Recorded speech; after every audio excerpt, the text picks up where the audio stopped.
Pemirsa Esa, di sini sudah hadir bersama kita Bapak Iwayan Sudarma. Selamat pagi Pak. Selamat pagi. Apa kabar? Baik, ya. Sehat. Ya. Enaknya saya panggil Bapak bagaimana Pak? Apa Pak Pedande, Pak Mangku, atau kira-kira yang... Yang pasti saya belum pedande. Jadi kalau pemangku, saya pemangku. Pemangku, ya. Jadi saya panggil Pak Mangku aja boleh Pak ya. Ya Pak, hari ini dalam program Esa kita akan membahas khususnya mengenai masalah toleransi dan pluralisme dilihat dari sudut agama Hindu gitu. Jadi kami ingin membahas beberapa hal perihal tersebut Pak nanti kita.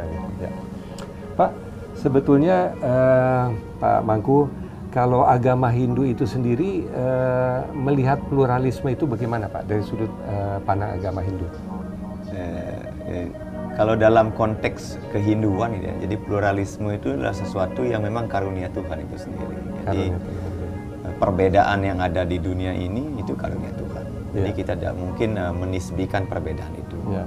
Nah, karena perbedaan itulah karunia Tuhan dan Hindu menyadari bahwa setiap manusia itu memang berbeda-beda adanya dalam hal tertentu ya, memang berbeda. Walaupun dalam hal tertentu sebenarnya adalah sama. Jadi ada kesamaan dan ada perbedaan. Tentu pluralisme dalam konteks kehinduan menyadari bahwa setiap entitas itu memiliki peran dan fungsi yang sama. Jadi saling melengkapi, saling menggenapi, kemudian saling ketergantungan dengan yang lainnya. Jadi karena manusia di satu sisi adalah pribadi yang sempurna, pribadi yang memiliki kelebihan, di satu sisi sendiri manusia adalah pribadi yang juga sangat fragile gitu, sangat rentan dan sangat keterbatasan. Sehingga mau tidak mau setiap manusia harus melakukan kontak hubungan, berhubungan dengan orang lain, berhubungan dengan makhluk lain dan berhubungan dengan semesta yang lainnya. Pak Mangku, saya juga lihat di dalam agama Hindu itu di dalam kalau nggak salah dalam kitab sucinya Weda ya, itu ada ajaran yang namanya Trihita Karana. Itu sebetulnya artinya apa tuh Pak? Jadi Trihita Karana itu adalah 3 penyebab kebahagiaan itu ada. Jadi 3 penyebab kebahagiaan. Jadi, maka dalam konsep Hindu, di dalam kajian teks Weda muncullah konsep ajaran Trihita Karana itu, yaitu 3 penyebab kebahagiaan, yaitu yang disebut dengan pertama adalah paharyangan. Ini paharyangan artinya manusia harus memiliki hubungan yang harmoni dengan Tuhannya, dengan pujaannya, dengan ide Sang Hyang Widiwasa. Mengapa demikian? Karena segala sesuatu yang ada di dunia ini diyakini adalah merupakan karya atau karunia atau anugerah dari Tuhan itu sendiri. Yang kedua disebut dengan pawongan. Pawongan itu manusia. Jadi tanpa manusia lain, eksistensi kita tidak ada. Jadi kita membutuhkan keberadaan orang lain agar kita memiliki nilai, agar kita memiliki eksistensi. Dan kita tidak bisa hidup tanpa keberadaan orang lain. Contoh misalnya, sehebat-hebatnya manusia pasti akan membutuhkan bantuan orang lain untuk melakukan berbagai macam pekerjaan.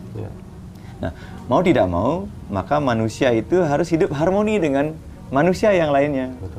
Agar apalagi kalau kita hidup berdampingan secara sosial, kalau kita tidak harmoni dengan tetangga misalnya kan pasti akan terjadi hal-hal yang tidak kita inginkan.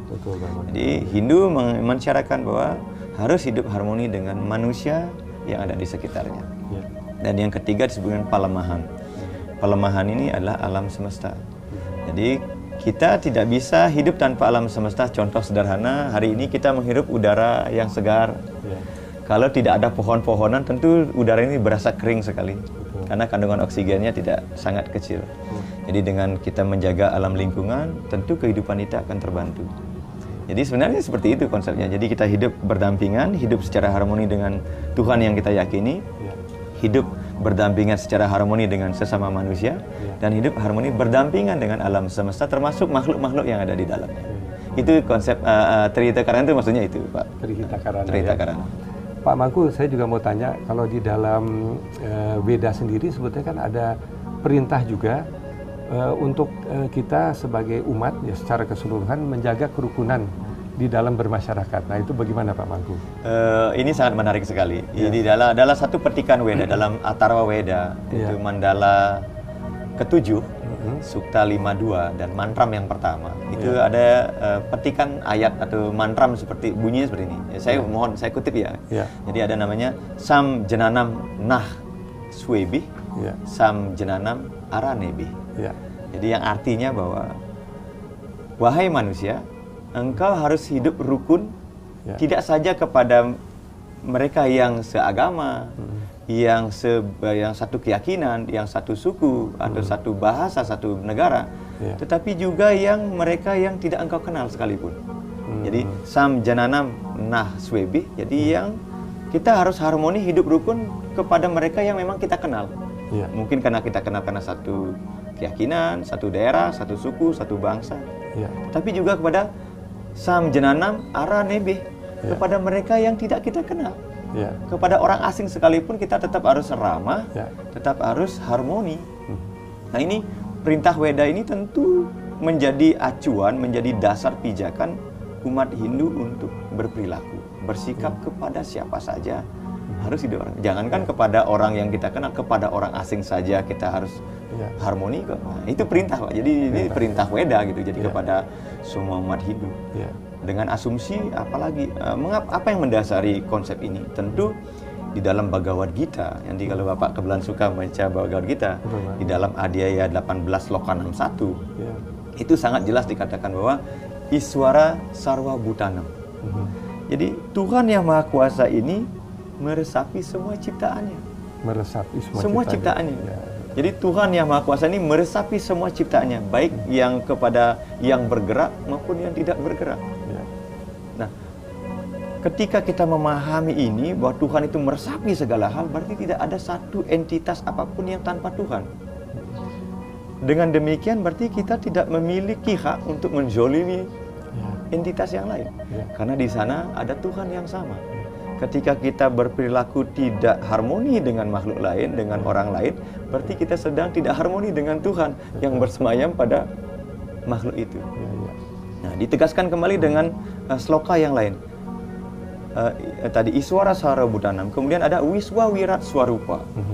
Wiswa Wirat Swarupa mengatakan bahwa seluruh kenampakan yang ada di dunia ini sesungguhnya adalah wujud kosmik dari Tuhan itu sendiri. Wujud kosmik. Jadi Wiswa Wirat Swarupa. Jadi apa yang ada di dunia ini sesungguhnya adalah merupakan pengejawantahan dari Tuhan itu sendiri.